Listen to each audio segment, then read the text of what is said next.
أعوذ بالله من الشيطان الرجيم بسم الله الرحمن الرحيم إذا زلزلت الأرض زلزالها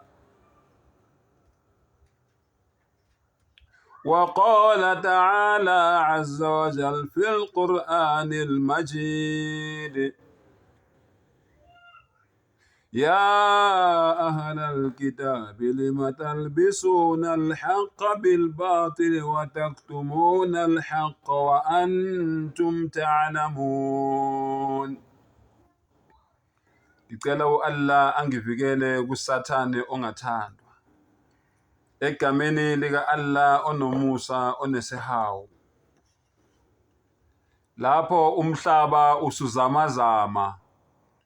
usuzamazama okokugcina. Idha zulzilatil ardu zilzalaha.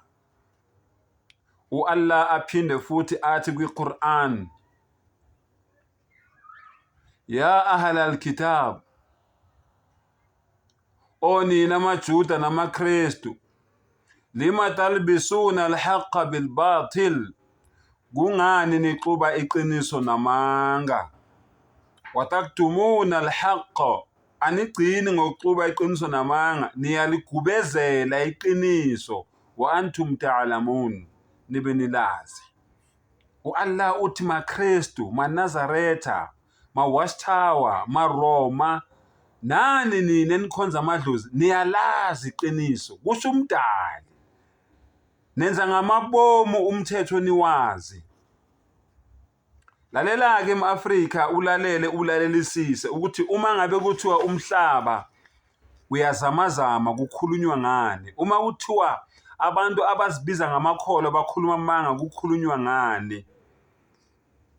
Ngizoyifunda lento ngoba ngiyibhale phansi, ngizoyifunda ngiyifunde sankondlo.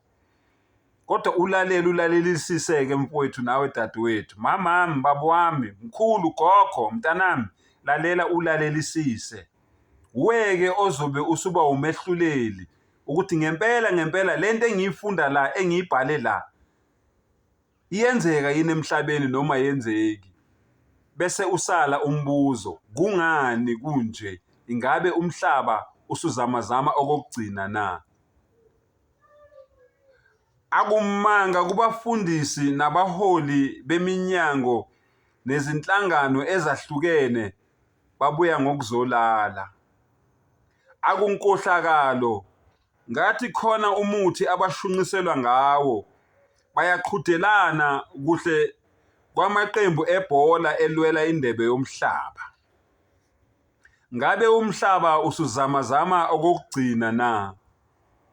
Kudlwengula izingane ezincane ezifikayo emhlabeni, abantu babolile. Umbuzo uthi, udlwengulane enganeni noma usana oluna 2 months? Lapha sikhuluma ngosana olubomvu. Khona sekuthiwa lunenyanga eyodwa, noma zimbili, noma zintathu, noma zine, noma zinhlanu, noma ziyisithupha, noma ziyisikhombisa, noma ziyisishiyagalombili. Udlwengulane lapho. Ngabe umhlaba usuzamazama okokugcina na? Udlwengulane kumqhiliba wesisalukazi esesimbimbi, amehlo agcwele izimbici, esesilengela eweni noma egodini, siphukuphuku, okunokuthi ucele inhlanhla kuloyo muntu, wena uyamdlwengula, mawuqeda uyambulala kabuhlungu, bese uthi uzoya enyangeni uyosuswa ithunzi elimnyama. Ngabe umhlaba usufike ekugcineni na? Abantu besifazane nezingane ezisakhula badlwengulelwane beqede bebulawe. Bebulawe ngesihluku, bacuywe izitho zabo zomzimba, bafe bekhala kabuhlungu. Khona kuthiwa owesilisa yena ubulawelani ngesihluku qede acuywe izicubu zakhe. Yona leyo nyanga mbumbulu ekutshela ukuthi wenze lokho, usayibiza ngenyanga noma umthakathi. Ngabe umhlaba usufike ekugcineni na? Njengoba umbulala uthi ucisha ubufakazi, kunembeza ubucisha nini, utshani nenhlabathi nezindonga noma amazenke omkhukhu ombulalele phakathi kwawo. Wona ubufakazi ubucisha nini, ezandleni zakho namehlo nezinyawo nobuso bakho nazo zonke izitho zomzimba kade zenza lamanyala kuzo ucisha nini ubufakazi. Angisakhulumi kumdali ngoba iso lakhe libona yonke indawo. Kumdali-ke ucisha nini konke okwenzayo kuhle kubi, wazi ukuthi ngelinye ilanga umvunisi uyobuya nengqobe, isikhuni sibuye nomkhwezeli.